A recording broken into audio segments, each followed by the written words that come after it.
But this is absurd. I've spoken with His Royal Highness nearly every day for the past 12 months. He's often said that I've almost become one of the family, and that's what I feel. I've come to adore those children. It breaks my heart to leave them. And now, on my last day, you're telling me I can't see him. You're asking me to pack up my tent and leave like a thief in the night. My dear lady, Baron, I will not do it. I wish to see the prince. And it's not only to make my farewell in a civilized fashion. I have something I must say to him. Say it to me, Miss Froy. I can assure you I'll pass it on to His Royal Highness the moment he returns to the palace. That won't be for some days. This isn't something I wish to entrust to a third party. Where exactly has he gone? Miss Froy, it grieves me to say so, but I must point out that your position here has somewhat changed in the last few days. As governess to the royal children, you did enjoy the prince's confidence. You mean now, because I'm leaving? I mean because you're proposing to come back. I don't quite understand. Miss Froy, it cannot have escaped your attention that the prince is beset by enemies. You mean Herr Hitler and those dreadful Nazis? I mean closer to home. I mean the people who are plotting to overthrow the government and the royal family and substitute some form of so-called democracy. Really, Baron, you mustn't talk to me about politics. I know nothing at all about them. That is your only saving grace. What on earth do you mean? I mean, dear lady, that if for 1 second I believed you had a political motive for what you're proposing to do, you wouldn't be traveling back to England this afternoon, but standing trial. Baron Hofmeyer. Oh, yes, Miss Froy. Am I mistaken? Or have you been in communication with a certain Jan Pasterek? But that's exactly what I want to talk to His Royal Highness about. Mr. and Mrs. Pasterek have asked me to come back next year as governess to their 4 children, 3 girls and a lovely little boy. Enchanting. And I do so love your country, Baron. Surely His Royal Highness would have no objection to my returning to Zobria to put Miss Froy, you are either very stupid, and I don't believe you're that, or incredibly naive. Aren't you aware that Jan Pasterek is the leader of the Social Democratic Party? That he is the man behind these plots? Oh, no. Oh, Baron Hofmeyer, surely not. Yes, Miss Froy. You must take my word for it. And now, I really must ask you to leave. At once, please, Miss Froy. Oh, but Baron, this makes it all the more vital that I speak with the prince. I must explain. I simply must. Where is he? Miss Froy, as I've been trying to tell you, His Royal Highness has left the capital. He is not here, and he won't be back for at least 3 days. By that time, I trust you will be safely home in England, and your stay with us will... Miss Froy, if you don't mind... But that is the prince. That's the prince's voice. Hofmeyer, gid is a Dovring. Miss Froy. Your Royal Highness, I'm so glad to see you. My dear Miss Froy. Baron Hofmeyer here was trying to tell me you weren't in the palace, but I couldn't leave without saying a proper goodbye. You've all been so good to me. But we are devastated to see you leave. The children will miss you terribly. We all will. You're so kind. There is one other thing, Your Royal Highness. I've been given the opportunity of returning to Zobria. My dear Miss Froy, word had reached me, and you cannot imagine how it grieved me to learn that you'd been misled by the agitator Pasterek. He's so very plausible. But I'm quite sure you wouldn't consider distressing me by even thinking of serving in his household.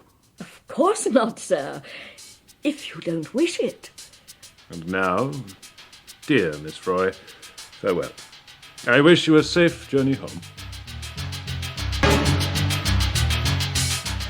The Lady Vanishes, dramatised for radio by Neville Teller from the novel The Wheel Spins by Ethel Lina White.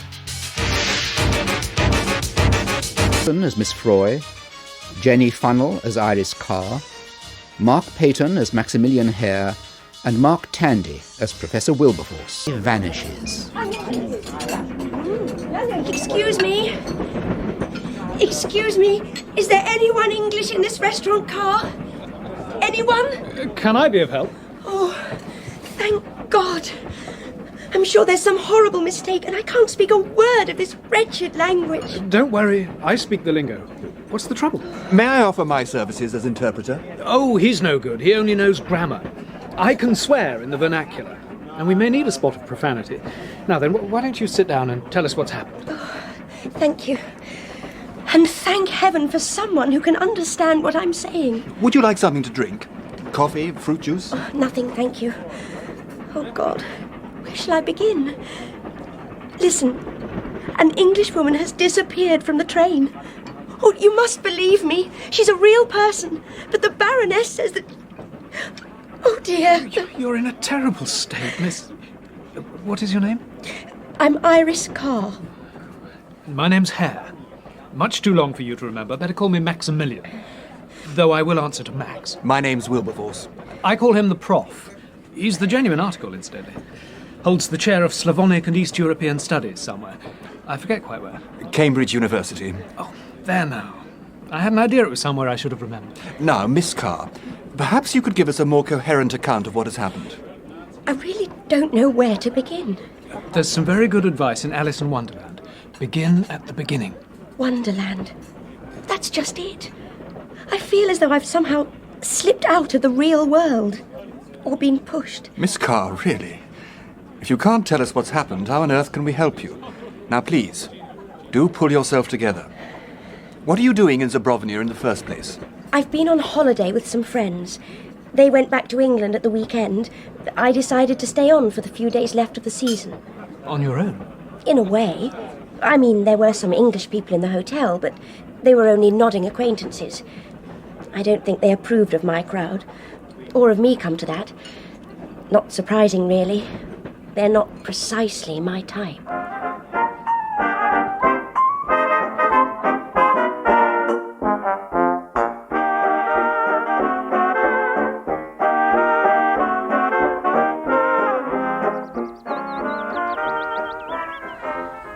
I must say, I'm looking forward to seeing my garden again. Our garden, Evelyn, dear. I do have an equal share in the property.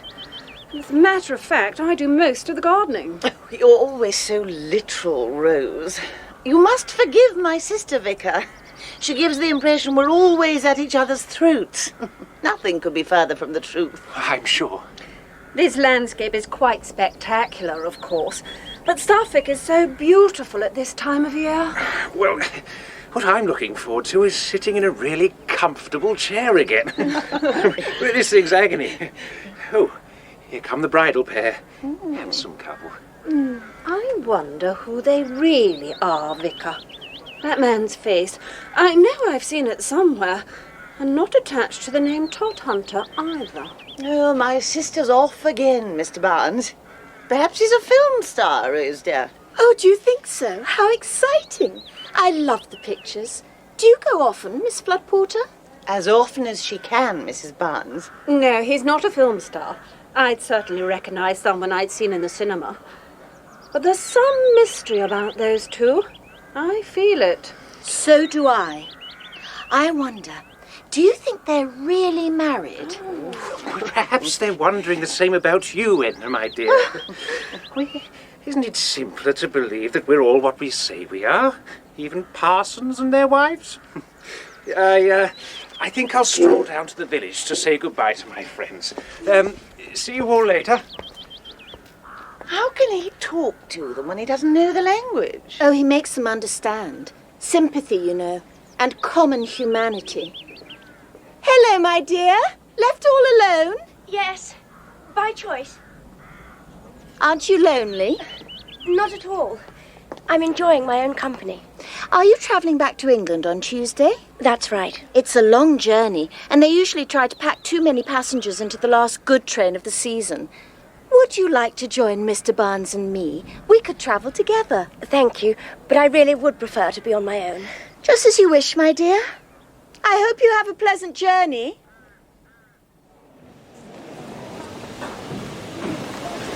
Wait! Oh, do wait! Here, miss. This carriage. Quick, quick. Is there a seat in this compartment? I'm sure we can squeeze you in, my dear. Oh, come and sit next to me. The train's very full, isn't it? Oh, thank you. Thank you very much. Up there, Porter. Scusi, madame. Daj pazi mulesne spretne. Chciałbym se wasze wysości. Hotovan. Odmak, wasze wysości, odmak. Thank you, Porter. Yeah, will this do? Thank you, miss. Very good. Goodbye, miss. Put him on, Mullet. Come and sit down, my dear. It may be a bit of a squash, but it's better than standing. Thank you. I'm afraid the porter upset that lady in the corner seat. She's rather formidable, isn't she? She's the Baroness von Zoenstein, and she called him an oaf twice. Good heavens! Can you speak the language? Oh, quite a bit. Do you know Zobria well? Quite well. I've been living here en famille for the past year. In fact, the Baroness is a member of the family. It's not wise to mention names, but I was governess to the highest in the place. I wonder if she speaks English. Excuse me, madam. Do you happen to speak English? Huh. Apparently not, though I bet she does. But I don't think anyone else in this compartment does. I think you're right. You'll just have to put up with me until we reach Trieste.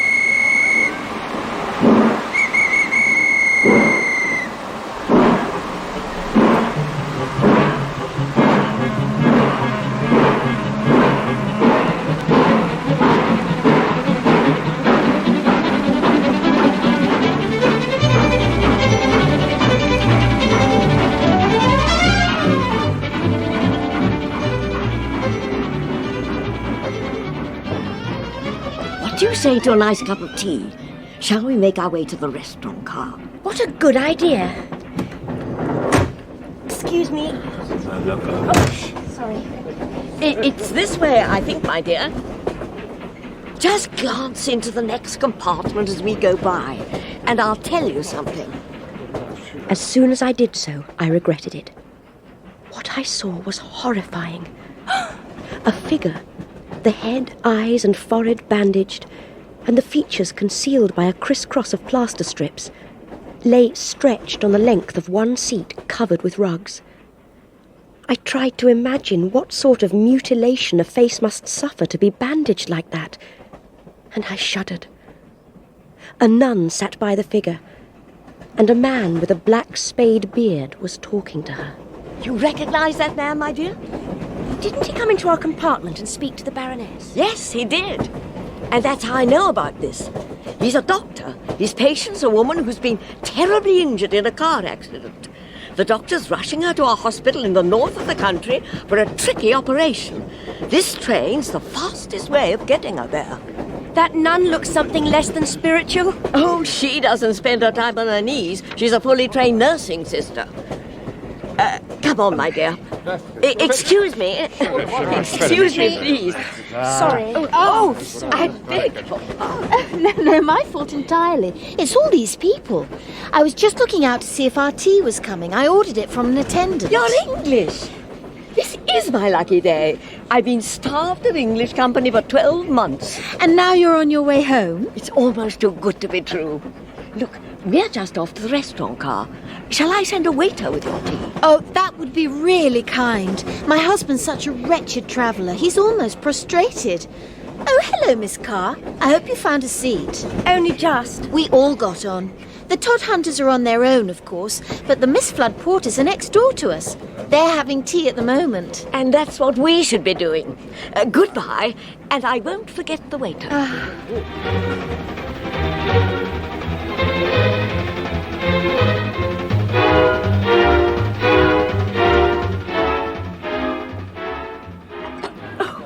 Isn't all this fun? Milk, please. Why do you like it? It's travel. We're moving. And best of all, we're on our way back home. Now, my dear, I noticed that English lady called you Miss Carr. But what's your Christian name? Iris. How lovely. I'm afraid Winifred pales into insignificance beside the thought of that lovely flower. I'm Winifred Froy. It seems rather late in the day to say how do you do. Yes, I feel we're quite old friends. Me too, even though I know nothing about you. Oh, there's not much to know. I've been doing a year as governess to the children of... No, I'd better not say.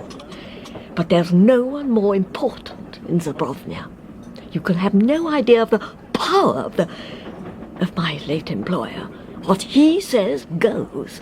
Isn't that rather, well, degrading? I suppose it is. But that's how things are in this part of the world. After a time, one becomes quite spineless.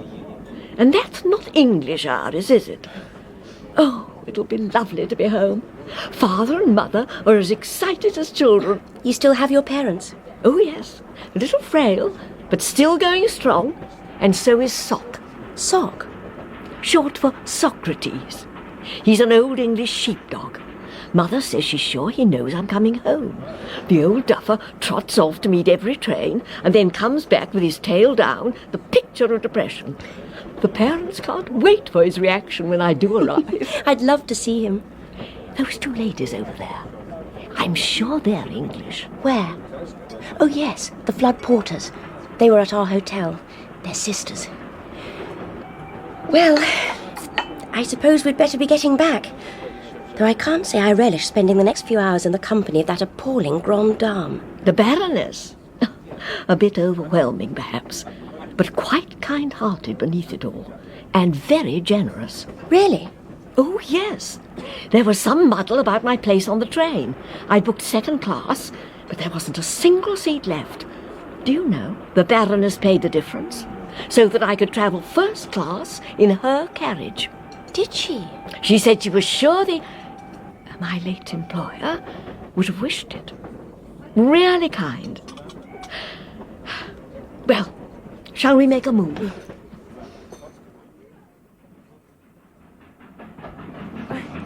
Excuse me. Please. Excuse me. Excuse me. Do have a peek in this compartment. There's a glorious couple, just like film stars come to life. Yes, they were staying at our hotel too. Their name's Todhunter, and they don't like company. Of course not, when they're so in love. Oh dear, he's looking daggers at me. Yes, he'll certainly know you again. Oh, sorry. Excuse me. Excuse me. Oh, look, I wonder how that poor patient is doing. I do hope they get her to hospital in time. Oh, and here we are. Oh dear, there's that Baroness to face again. I tell you what, don't let's sit mum. Even if I am under an obligation to her, I'm going to remember we're English. We won't be put down. That's the spirit. Though I'm not sure I'll be up to it, Miss Froy. My head's been aching like mad for hours. You poor thing. I thought you were looking a little poorly. I think I must have had too much sun yesterday. Then come and sit down. You'd better not have dinner in the restaurant, Carr. I tell you what, I'll bring you something later. Now, why don't you get a little nap? You'll feel much better when you wake.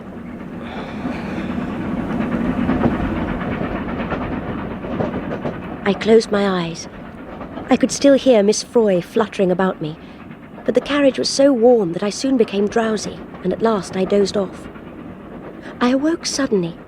I don't know why. My head was still throbbing. I turned it to ease the pain. Miss Froy wasn't beside me. To be honest, I was rather glad. I didn't feel up to making conversation. None of the other passengers took the slightest notice of me. The Baroness slept in her corner. The others sat silent. A pretty girl of about 20, and a family party consisting of 2 large parents and a small daughter. I looked at them for a moment or two, until my lids drooped again, and once more I fell asleep.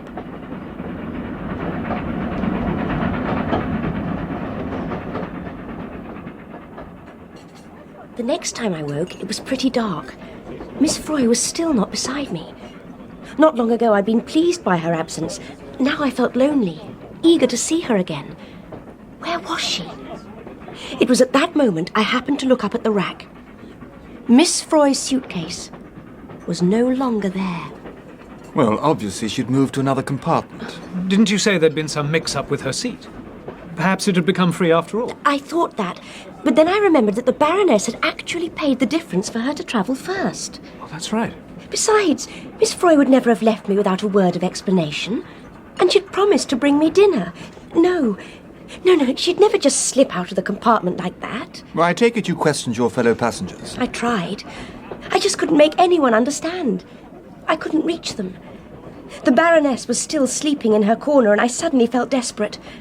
I went over to her and shook her arm. The others gasped. You'd have thought I was committing sacrilege. Wake up! Oh, madame. Wake up, please! Chi to latte? Oh, it is you. What is it you require? Where is Miss Froy? Miss Froy? I know nobody who has that name. She sat over there, beside me. You make a mistake. No English lady has sat there ever. You are the Baroness von Zoenstahlen. That is my name? Well, it was Miss Froy who told me so. I talked to her, and we went and had tea together. Oh, you must remember. There is nothing to remember. How you came by my name is a matter of indifference. But I tell you this. There has been no English lady here in this carriage, never at any time, except you. You are the only English lady here.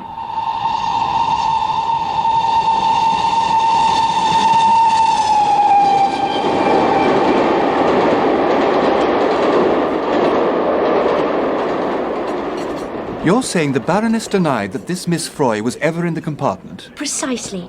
I was literally dumbfounded. I couldn't say a word. I simply couldn't understand why she should say such a thing. So you came looking for help and ran into us two? Not at once. I was certain she was somewhere on the train. So I went to find her. Bully for you. It didn't do much good. The corridor's so jam-packed that getting through is like swimming in a sea of treacle. All I could see was a blur of faces, and my head was giving me hell. Still is, come to that. Poor you. After a bit, I reached the compartment with that vicar, Barnes, I think his name is, and his wife. He looked dreadful. Why, it's Miss Carr. I'm terribly sorry to bother you, but I'm looking for my friend. Oh, yes? You remember her? She sent the waiter with your tea. It was very kind of her. Will you give her my special thanks? When I find her, she left the compartment some time ago, and she hasn't returned. Well, she can't have left the train, so she's bound to be back soon. Well, can I find her for you? Certainly not, Kenneth. Don't be absurd. You're in no fit state to go traipsing round the train. Just look at you. In any case, you don't know what she looks like. Oh, that's true. Oh, isn't it humiliating to be such a wretched traveller? I'm sorry, my dear. I'd be more hindrance than help. So I didn't pursue it. I then went down the complete length of the train, and then came back here to the restaurant car to see if anyone could help me. Of course, we'll help you, won't we, Prof? Well, the first step is clearly to interview the other passengers in your compartment. If the lady hasn't returned by the time we've done that, I may consider calling the guard and asking for an official examination of the train. Oh, thank you, Professor Wilberforce. You can't imagine what a relief Truth it is, this is his best chance in years to practice the lingo. Well, what are we waiting for? Lead the way, Miss Carr.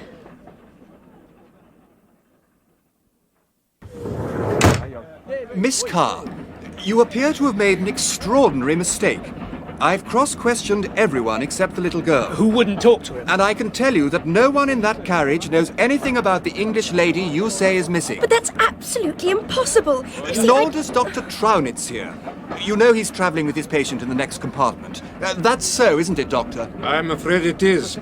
The questions and the answers were most explicit. So what are you saying? That I invented Miss Froy? I hardly know what to think. Then I'll tell you. They're all lying. Every one of them. I say, steady on.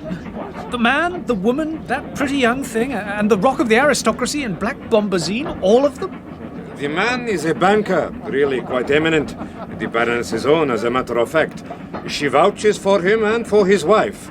The young lady is the daughter of the agent for the whole Zoenstahlen estate. And as for the Baroness herself... I don't care what they told you, Professor, or what the Baroness said. All I know is that I still owe Miss Froy for my tea. She paid for me. Well, we can soon check up on that. If you had tea together, the waiter might remember her. Which one was it? I don't know. My head was throbbing. I didn't take any notice. I'd like to know what Miss Froy looks like. Describe her. Oh, dear. I can't really tell you very much. She's middle-aged, ordinary. Just ordinary. Tall or short? Fat or thin? Fair or dark? Medium. She had blue eyes. A totally unmemorable woman. With blue eyes. What was she wearing? Tweed. Oatmeal flecked with brown. Patch pockets. a shirt blouse stitched with blue, and a small blue handkerchief in the breast pocket. Oh, and she was wearing a hat with a funny bright blue feather in it. Stop. Now that you've remembered the hat, make a special effort and put a face under it. Oh, it's no good. You see, I had such a frantic headache. I believe I had too much sun yesterday. Ah, my dear young lady, that glow of the sun, it explains all. A delirium is not uncommon. The mind plays tricks. So, you see someone who is not there. You even think you talk to her. After you go to sleep. When you wake, you are better, so you see Miss Froy no more. Believe me, she is nothing but a delirium. A dream. I think we may accept that as final. If I'd known the circumstances, I shouldn't have intervened. I hope you'll soon feel better, Miss Carr. I may have a headache, but I've not gone gaga. Just a moment. I've thought of something. Baroness von Zernstahlen. I have already admitted to that name. You have denied that Miss Froy was ever in this carriage, and everyone else here backs you up. They say it because it is so. Why you think that I should invent this or that they should, I cannot imagine. Nor can I. Miss Froy told me that you had been very kind to her. Really? In what way? She said there had been some problem about her seat, and that you pay the excess fare for her to travel in here. How charming of me. I'm gratified to hear of my generosity. Unfortunately, I know nothing of it. But the ticket collector should be able to refresh my memory. Well, that's easy enough to arrange. There he is at the end of the corridor. I'll fetch him. Pardon me. This should really settle the matter, Miss Carr. Here he is. You have a problem? Gentlemen? Ladies? This lady is the Baroness von Zernstahlen. Did she pay you the extra fare to allow a second-class passenger to sit in this carriage? Which second-class passenger? An English lady, middle-aged. She wore a hat with a feather. Where is she? Let me see her ticket. That's just the problem. She's vanished. I recall no such lady, madame. And I have upgraded nobody to first class. I believe that concludes the matter. Miss Carr, at your behest, I have conducted a series of pointless and rather embarrassing interviews. I now propose to retire to my compartment. I sincerely hope that you won't expose us and yourself to any further ridicule. Very well, Professor. Then I've only one course open to me. I shall have to prove to you that Miss Froy really does exist. But how? I'll start by speaking to the people I was with at the hotel. They all saw her. All right. I'll come with you. Let's see if any of them can remember your Miss Froy. The girl looking in. One of the mob from the hotel. Help. Mr. Todhunter, my name's Iris Carr. You remember me from the hotel, I'm sure. An Englishwoman called Miss Froy has disappeared from the train. You'll help me find her, won't you? I'd be delighted to cooperate with you, but who is Miss Froy? She's middle-aged, ordinary. She peeped in at your window as we went by, and you jumped up and pulled down the blind. I'm sorry, but I've no recollection of any such occurrence. But you saw her. Your wife called your attention to her. You were both annoyed. Miss Carr, we aren't a peep show, and no one looked in. Do you mind if you shut the door? I want to rest before dinner. I'm sorry, Miss Carr, but I can't recall your companion. Someone may have been with you at the table, but I wasn't wearing my glasses. Neither was I, so I'm afraid we shan't be able to help you. It would be against our principles to identify someone we weren't sure of. How about not raising a finger to help an Englishwoman in danger? What price your principles on that? Danger? What could possibly happen to her on a crowded train? Danger? Who's in danger? Oh, hello, Mrs. Barnes. I'm still trying to find my friend, Miss Froy. You remember, the lady who ordered your tea for you? I suppose you never saw her. The little lady in tweed, with a blue feather in her hat. Of course I remember her. We were so grateful for the tea. Oh, Mrs. Barnes.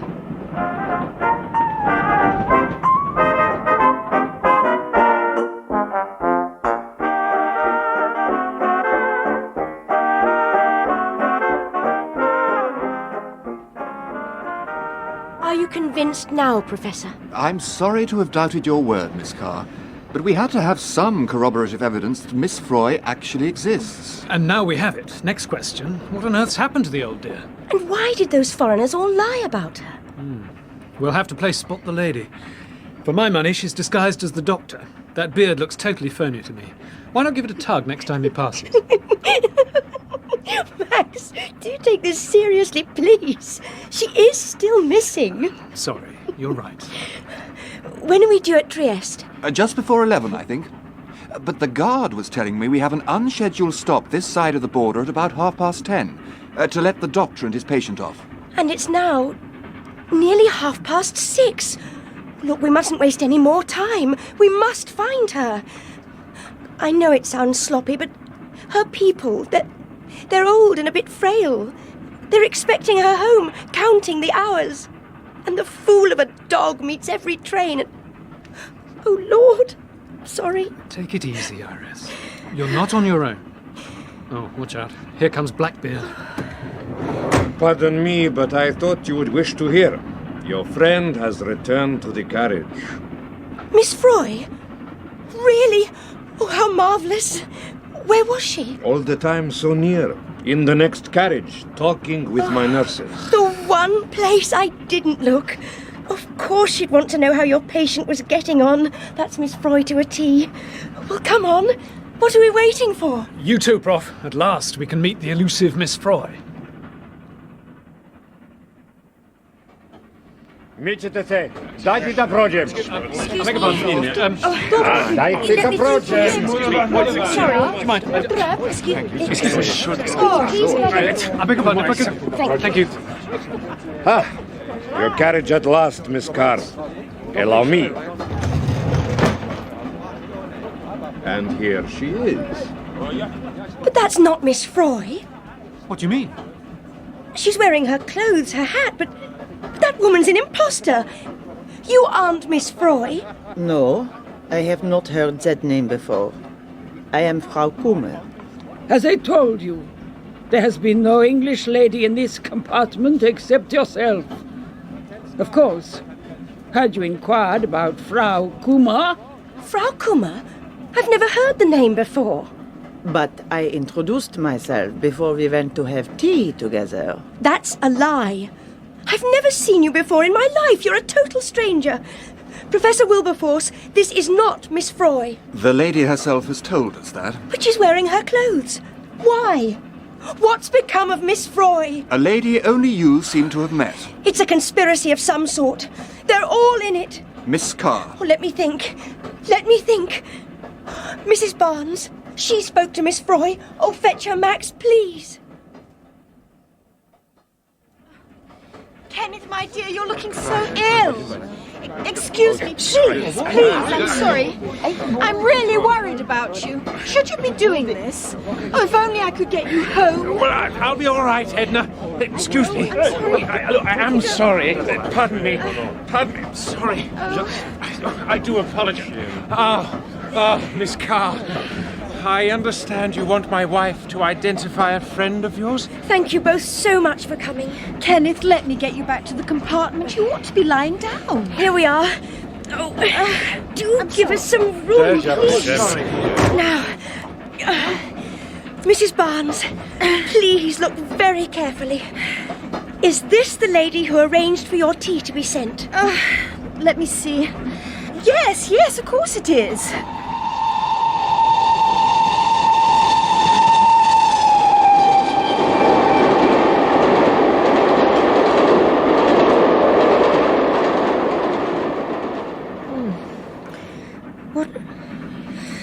What happened? You fainted, Iris. Nothing serious. So we brought you along to our bunny hatch.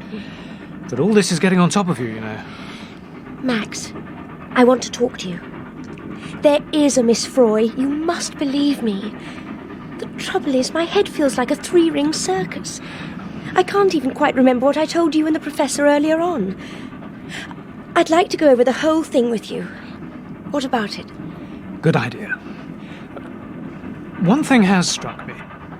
From what you said, I'm pretty sure your Miss Froy was employed by the royal family. Crown Prince Frederick and his wife. That makes sense. You know the place was in a turmoil just before we left. Was it? Oh, yes. Some politico called Jan Pastrecht was supposed to be threatening a sort of armed uprising. But who knows?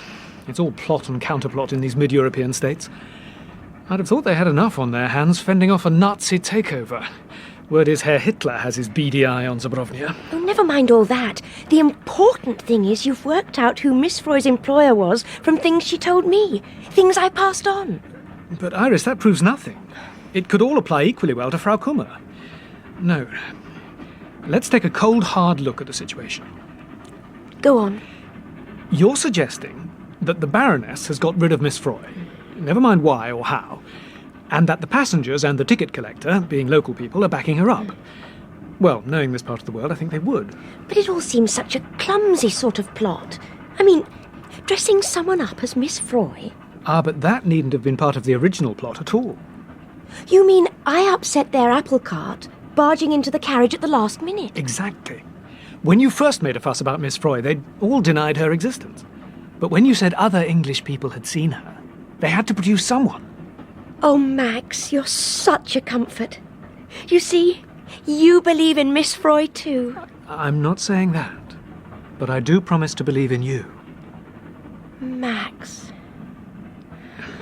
So, let's assume a plot inspired by the All-Highest in Zobrovnia and carried out by his relative, the Baroness von Zoenstahlen. In collaboration with that doctor. I don't trust that man.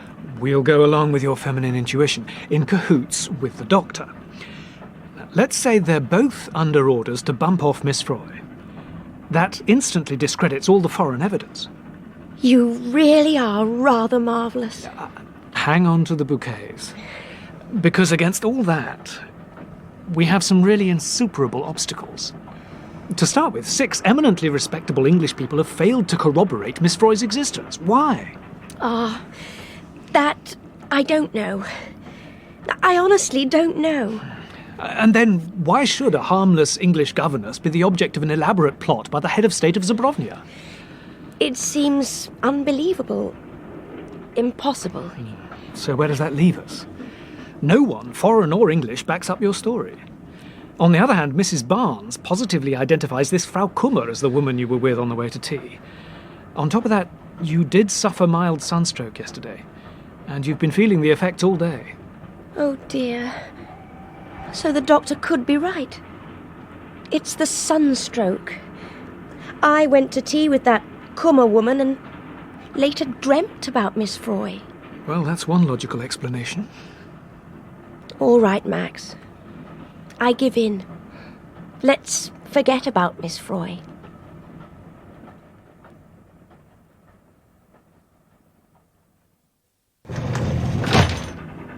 All alone, Miss Carr? Yes, they've all gone to dinner. First sitting. I'm pleased to find you alone, actually.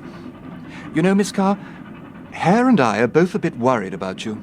There's no need. No, but there is. You've suffered sunstroke. I've more or less... I was discussing it with Dr. Traunitz just now, and he came up with an admirable suggestion. What suggestion? As you know, the doctor's taking his patient to a hospital in the north of the country. He knows of an excellent nursing home very close by. He'll gladly arrange for you to spend the night there at no charge. You could have a good night's sleep and continue your journey tomorrow. Most definitely not. But my dear Miss Carr... Professor Wilberforce, nothing on earth would induce me to go anywhere with that man. There really is nothing more to be said. As you wish, Miss Carr. I was merely trying to be helpful.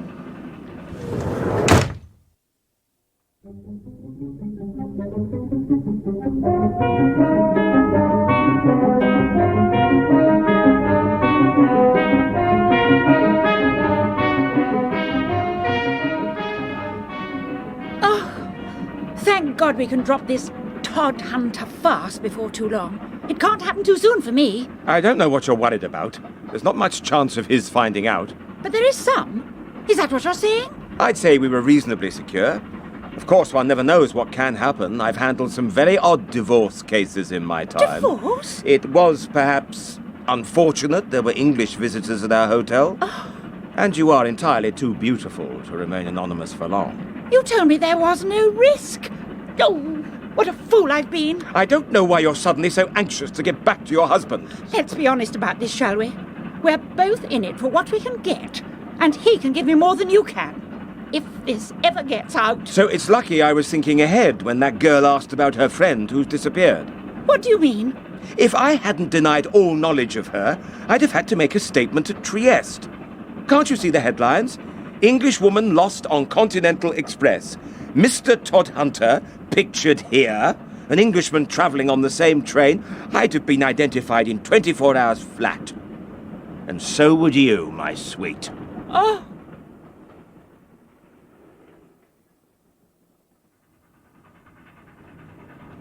I couldn't touch a thing. I'll eat when we get to Trieste. But that's not for another hour. More if we're delayed getting the doctor's patient off the train. We'll be stopping before too long. Max, tell me, could you write a detective story? Can't spell, but I solved them like a shot.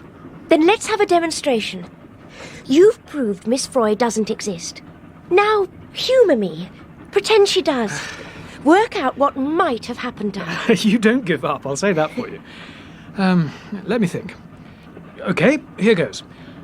The strange disappearance of Miss Froy. Your Miss Froy is a spy who's got some information she's sneaking out of the country. So she's got to be bumped off. What better way than on a railway journey? People stop off, miss connections. By the time anyone got really concerned, the trail would be stone cold. So is the whole train in the plot? Oh no, just the Baroness, the Doctor and the nuns. But there's also the conspiracy of silence, which covers the passengers and the ticket collector. They're all Zobrovnians, and they'd all go along with the Baroness. What about getting Miss Froy into the Baroness's compartment in the first place? Oh, yes. Dirty work at the crossroads over Miss Froy's seat. They had to be sure she'd be with the Baroness and next door to the Doctor.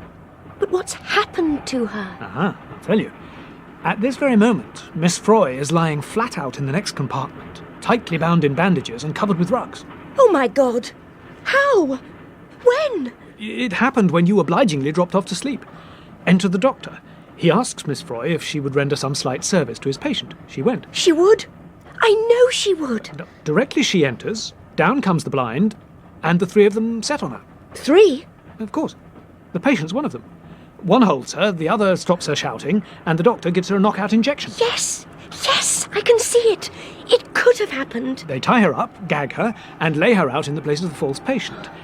But by now, you've unearthed some English people who'll remember Miss Froy. So down comes the blind again, as the second nun, the one who posed as the patient, dresses herself in Miss Froy's clothes. Oh, Lord! What'll they do to her? When we make our unscheduled stop in about 20 minutes from now, she'll be put into an ambulance, taken away and disposed of. You're right. I know you're right. It's the only logical explanation. Oh, Iris, for heaven's sake. I made it all up. It's a fantasy. I invented it. Oh, I don't mean about Miss Froy being a spy. That's all poppycock. But it's what they've done with her, I'm sure of it. She's lying next door, doped up to the eyebrows, and wrapped round in bandages like an Egyptian mummy. Come on.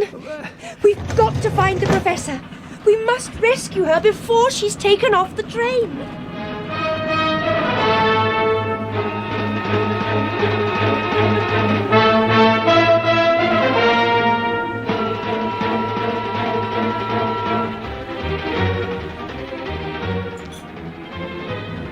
Ah, Miss Carr. Hare, come to join the Doctor and me for dinner. The soup's very good.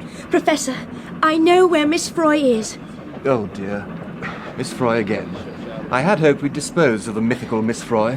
Do you still have your headache, Miss Carr? Professor, Miss Froy is far from mythical, but she'll certainly be disposed of in little more than 15 minutes unless we do something. What exactly do you mean, Miss Carr? I'm afraid this is all my fault, Prof. I dreamt up a little fairy tale, and Iris has fastened onto it. This is no fairy tale, believe me. Professor, you must take it seriously. As for you, Dr. Trownitz, I don't have to tell you to take it seriously, because you're in this game in deadly earnest. My dear Miss Carr. What precisely are you alleging? Just this. That the doctor's patient, all conveniently wrapped in bandages from head to toe, is no accident victim but Miss Froy. That's why she's disappeared. And that's why they're going to remove her from the train before we reach the border. But this is totally absurd, Miss Carr. My patient joined the train before you did. Someone wrapped in bandages on a stretcher did. You enticed Miss Froy into that carriage while I was asleep, and you substituted her for your accomplice. And where, if I may inquire, is the original patient? That's obvious, Professor. Frau Kummer, now dressed in Miss Froy's clothes. I've never heard of such a farrago of nonsense. Who on earth do you suppose dreamed up such a conspiracy? And why? I think I know who. Why, I don't know. But believe me, Professor, Miss Froy, a dear, gentle creature who's never harmed a soul in her life, will be abducted from this train and probably killed, unless we do something about it. Oh, you must take this seriously. There's so little time. Perhaps we'd better come at once to see my patient.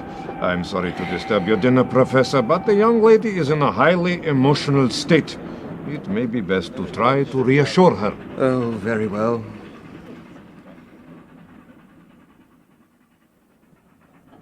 Now, Miss Carr, look carefully at the patient's legs. Can you identify these shoes? You know I can't. You might have better luck if you removed that mask of bandage and showed us her face. I see you don't understand. Beneath these bandages there is no face, only lumps of raw flesh. We shall try to rebuild a face. Let us hope we are successful. The eyes, we must await the oculist verdict. Till then, we dare not expose them to even a flicker of light. It may be total blindness. One eye is only pulp. You look unwell, Miss Carr. I don't believe you. It's all lies. In that case, Miss Carr, why not tear off a strip of plaster and look under the pad of bandages? But if you do, I warn you that bleeding will start again and the patient will die from shock almost immediately. You will be charged with murder. But since you're so sure of the face under these bandages, take hold of this plaster. Tear it off. Iris, don't. Miss Froy. Miss Froy, can you hear me? If you can hear me, Miss Froy, hold up your hand. Miss Froy, hold up your hand. Max, look. Oh, look, that finger, she's moving. But that's no proof it's Miss Froy. It could be anybody. For heaven's sake, Iris, don't touch those plasters. You can't know it's her. Iris! Miss Carr!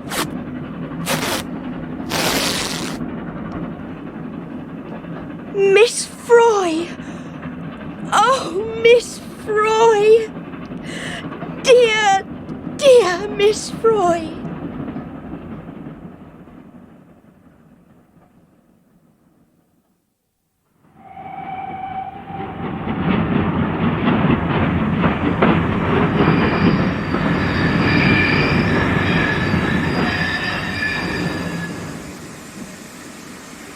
I don't know what's behind all this, Dr. Trownitz, but you have attempted to abduct a citizen of the United Kingdom. If you make any attempt to prevent us from leaving the compartment with this lady, I shall instantly summon help. Bravo, Prof. What's more, if you and your friends are on this train when we reach Trieste, I shall immediately contact the authorities and make quite certain they detain you. My dear Professor, I can assure you that neither the Baroness nor I have any intention of leaving Zabrovnia. In fact, a car is awaiting our party at the moment by the side of the railway track. If you will excuse me... Thank heaven their party will be one fewer than they anticipated. I've more than heaven to thank for that, my dear. If it hadn't been for you...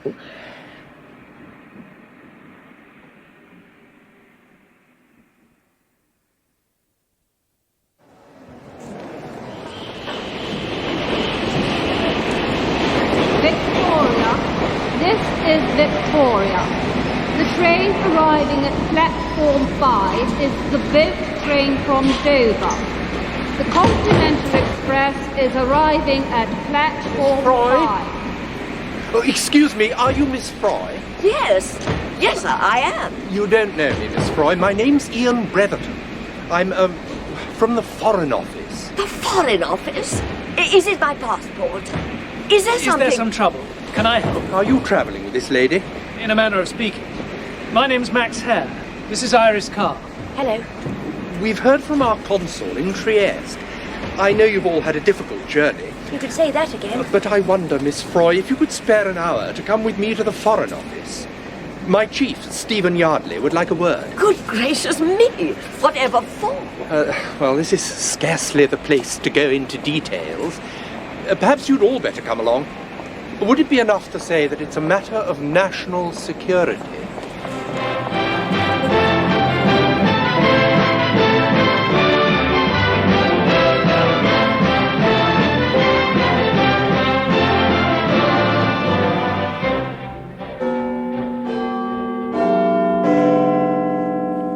Have any of you seen this morning's papers? Mr. Yardley, I'm afraid we've not had much opportunity recently for anything so mundane as reading a newspaper. I thought not.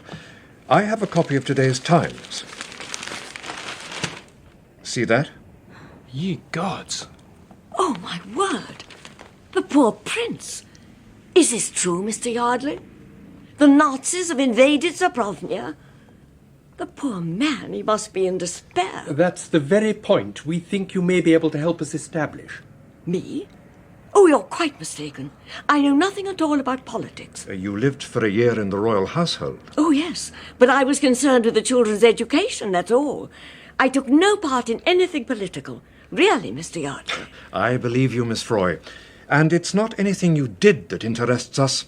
It may be something you saw. Something I saw? And this something, would it have anything to do with what happened to poor Miss Froy on the train? But I never saw anything of importance. I do assure you. Let me explain what's supposed to have happened in Zobria since you left the country at when was it? 2 p.m. on Tuesday. It seems a lifetime away. Well, on Tuesday afternoon at about 4 o'clock, Radio Zobria announced that an armed insurrection led by Jan Pastricht had seized key points in the capital, and there was fierce fighting in the streets. Pastricht had apparently taken advantage of the absence of the Crown Prince to make his move. The Prince and the rest of the royal household were several hundred miles away, and the route back to the palace was barred by Pastricht's guerrillas. But Mr. Yardley... Just a moment, Miss Froy. Let me finish. An hour later, the radio reported that government forces were falling back, and some had surrendered. At about 10 o'clock that night, the Commander-in-Chief sent an urgent wire to Herr Hitler, asking for Germany's help to crush the rebellion. Nazi stormtroopers crossed the Zobrownian frontier at midnight. You were saying, Miss Froy? But this story, it can't be correct. His Royal Highness was in the palace on Tuesday at about midday. I spoke to him myself. Oh, my goodness. Yes, Miss Froy? I went to the Prince's office suite. I'd never done that before. You see, I was leaving in a few hours, and I very much wanted to speak to His Royal Highness face to face. Baron Hofmeyer, his chef du cabinet, I suppose you'd call him, tried to convince me that the Prince wasn't in the capital, that he'd be away for several days. Then His Royal Highness suddenly burst out of his inner sanctum. And that, Miss Froy, was the moment you saw something you shouldn't have seen. You saw Crown Prince Frederick in the capital, in charge of the government, just a few hours before a so-called insurrection and an apparently God-given excuse for the Nazis to march into Zobria. You mean the whole thing's a put-up job? That's what we believe. We think there was a deal. Crown Prince Frederick wants to parade to the world as a neutral, even as a victim, so it was vital for it to appear that he was hundreds of miles away when his commander-in-chief called for German help. The truth is, the Nazis have taken over the country by arrangement, and the Crown Prince will stay on his throne as a puppet. But from the moment Miss Froy clapped eyes on the Prince in the palace on Tuesday afternoon, she was a mortal threat to the whole scheme. The very second you left that room, Miss Froy, the Prince and Hofmeyer must have started their plotting. Bloody woman. We are done for, Hofmeyer. I don't think so, Your Royal Highness. We must simply make quite certain that she doesn't leave the country. She must never cross the frontier. But we can't arrest her without causing a diplomatic incident. Think of the British ambassador. And we can't prevent her getting on that train this afternoon. The children are going to the station to see her off. All right, we let her get on the train. Oh, and then what? You're not a magician, Hofmeyer. You can't make a lady vanish. Can I not, Your Royal Highness? Leave it to me. Leave everything to me. And he set the whole thing up in a couple of hours. Some organizer. But now, Miss Froy, thanks to you, we know the truth about the Crown Prince. He can't pose as an unwilling victim of the Nazis. Not to us. We know he's hand in glove with them, and we'll act accordingly. Don't thank me, gentlemen. It's these two young people here you should thank. Especially you, dear Iris. If you hadn't stuck to your guns, I'd never have left Zobria alive. I owe what's left of my life to you. Miss Froy. And now, you two, what are you going to do with the rest of the day? Miss Froy, you're nothing but an old matchmaker. All right, you've talked me into it. Iris, how about dinner and a nightclub? What a lovely idea. I'm game. Pick you up at 7. Now that, Mr. Yardley, is what I call a young man who'll go far. In less than 24 hours, he's managed to find not one, but 2 ladies.